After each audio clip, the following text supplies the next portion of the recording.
bakabyambara batazi ibyo ari byo. Nyakubahwa, nta proof n'imwe no kuri Google wongere ukore research. Iri ni idini ryubatswe nk'andi madini yose nk'uko n'iryabo rimeze muri za 90 na 30 icyo gihe myaka. Ni idini ry'abirabura bizera Imana ja muri Bible ni ijambo Imana risobanura Imana. Bizera Imana. Nyakubahwa Pasiteri Gitwaza, ni idini ryakoze amateka kumwirabura, ryahesheje ishema kumwirabura. Nifuza ko utarukwiriye no gutinyuka kubatuka cyangwa se kubasebya ukoresheje ikinyoma cyawe kidafite ahantu gishingiye, kugira ngo statement yawe cyangwa se ijambo ryawe ryumvikane mu bakristo bawe, kubera kudashaka bafite amarasta babagabo. Nyakubahwa, uzasabe imbabazi abakristo bawe, usabe n'imbabazi abarasta kuko ibi bintu ntabwo tuba tugomba kubyemera. Nyakubahwa, ujya niba uri umukristo, jya umukristo w'ukuri, uvugisha ukuri, ndetse n'ibyo utizera cyangwa se n'ibyo udakunda wumve ko hari abandi bashobora kuba babikunda, ubu muri open mind. Nyakubahwa, ntabwo ushobora gusuzugura umuntu witwa Bob Marley. Ni idini rye, yakoze amateka, yakoze umuziki, yahesheje ishema umwirabura ku isi hose, ahantu umwirabura wese ari. Nyakubahwa, umugabo witwa Sarasiyasi, umwami wa Ethiopia, ntabwo ushobora kumwubahuka mu buryo bungana gutya ngo uvuge ku idini ryabo ko ari irya Satani. Nyakubahwa Gitwaza, ukwiriye gusaba imbabazi. Igihe nicyo kintu nakubwira. Abanyarwanda mube open mind, kubera ko brain wash imaze kuba nyinshi cyane. Umbabarire, ariko ntabwo nakwemera kino kintu ngo kigende gutya gusa ngo kirangire. Wabeshya abanyarwanda, wabeshya abakristo bawe, ntabwo nari kubyikunda. So peace and love. Nta nubwo ndi n'umurasta by the way, ntabwo mfite idini.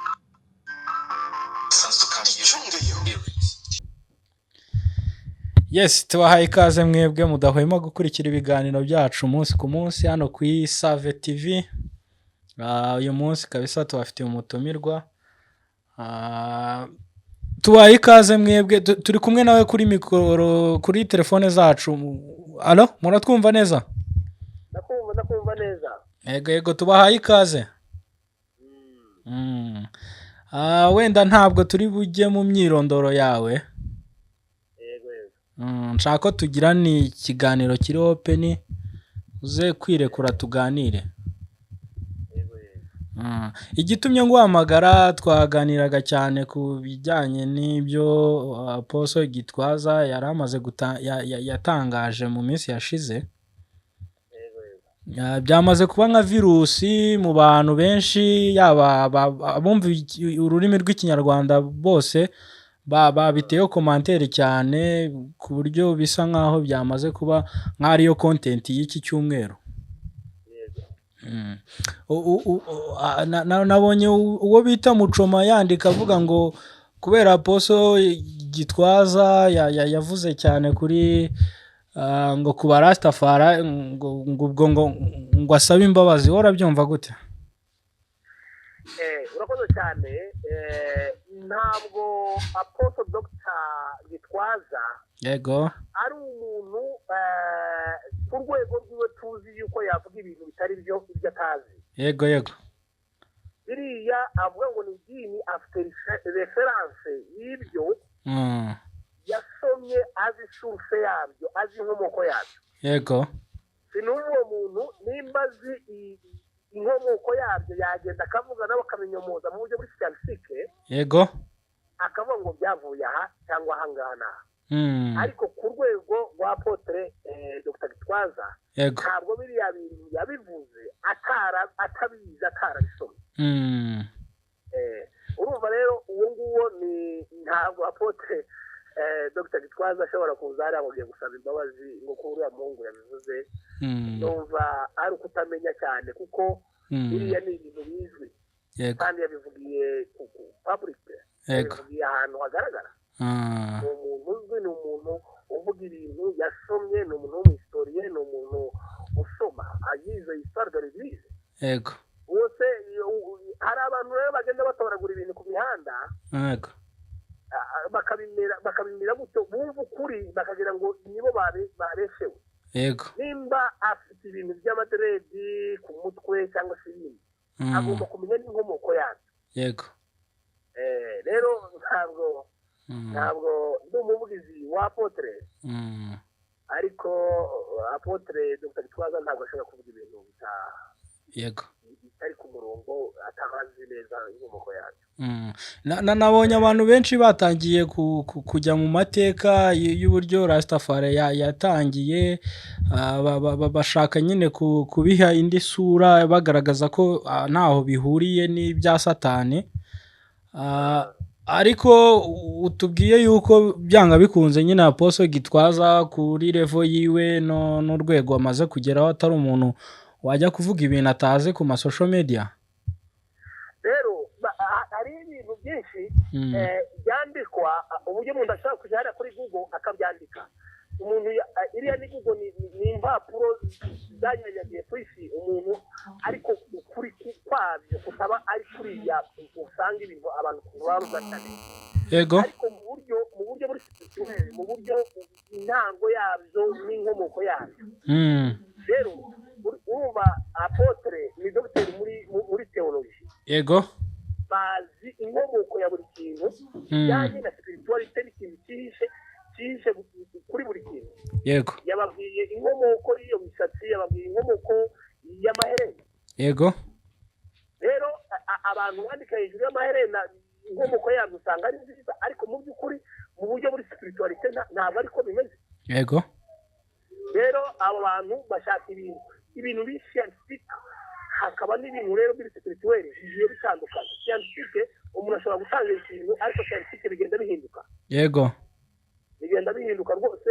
Hari abantu bavuga ngo babisanze aha ngo reference ni ariko mu by'ukuri ntabwo ari byo.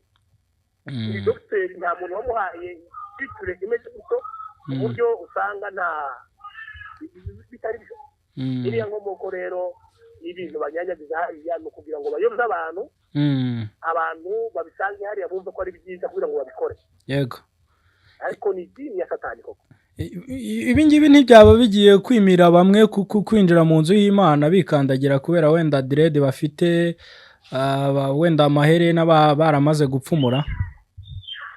Icyo yavuze ko nta muririmbi ugomba kujya kuririmba ya afite dread. Nta mukobwa ugomba kuja kuririmba afite mini cyangwa se ipantaro. Yego. Nta musore ugomba kujya hariya afite amaherena. Yavuze ko nta mwana w'imfura ugomba kujya hariya afite amaherena. Kuririmba ngo abapasiteri babyumve nabyo babifate ko ari ibintu bisanzwe. Yego. None ntabwo yavuze ko batagomba kuza gusenga. Yego. Ahubwo yavuze ko batagomba kujya kuri altar ngo baririmbe. Yego. None nkawe ku giti cyawe ubundi kugira dread hari icyo bitwaye mu nzu y'Imana? Kugira dread mu nzu y'Imana uri umuntu w'umukristo wuzuye umwuka wera. Numva atari byo. Ko hari n'abapasiteri yego ntago bafite dread ariko hari abapasiteri tuzi baba bafite imisatsi ikaraze bafite amakwafe nyine nk'aya ngaya yagezweho bavuga iki? Abo pasiteri bagomba kubanza kumenya impamvu y'ibyo bintu aho bikomoka. Hariho umuntu ukora ikintu atazi inkomoko yacyo. Yego. Ku buryo kuri titire y'umuntu nka pasiteri yakora ibintu atazi inkomoko yabyo. Abenshi babikora batazi inkomoko yabyo. Nabonye hari uvuga ko ari style. Wari uvuze? Nabonye hari umupasiteri babibazagaho impamvu afite nyine imisatsi ikaraze arogosha nyine kuno bogosha ku mpande umusatsi wundi ugasigara uhagaze. Aba babimubajije aravuga ngo ni style. Iyo style niko byumva kubera ubumenyi bwiwe bukeya. Ahitamo ngo bikuri style. Ntabwo ari byo. Ntabwo ari byo gose. Umupasiteri ubundi ni iki? Umupasiteri ni umwungeri. Yego. Ni uragira intama ugomba gutanga intangarugero akahagararira abandi mu mico no mu myifatire. yego ubundi ntabwo nimba ntibeshye muri teologiya hariho ikuru bita muri homiletike. Homiletike ni uburyo bambara, ni uburyo agaragara. yego umupasiteri agomba kugaragara mu buryo bukwiriye ntabwo dushobora kureberaho.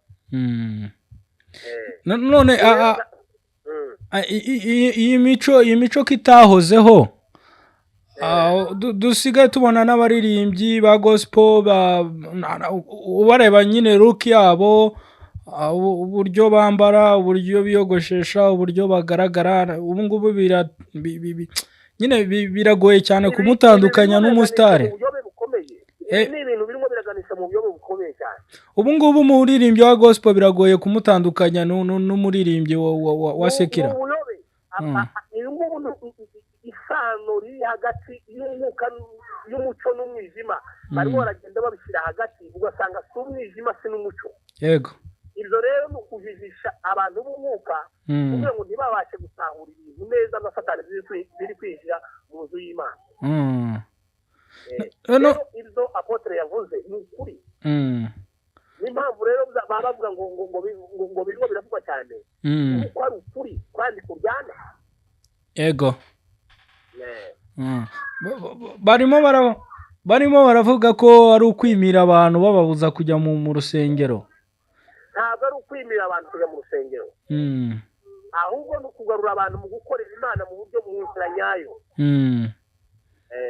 hari n'umuntu nabonye yandika titire avuga ko ngo Apostle Gitwaza ngo ibyo ari kuvuga yaba ari mu minsi ye ya nyuma.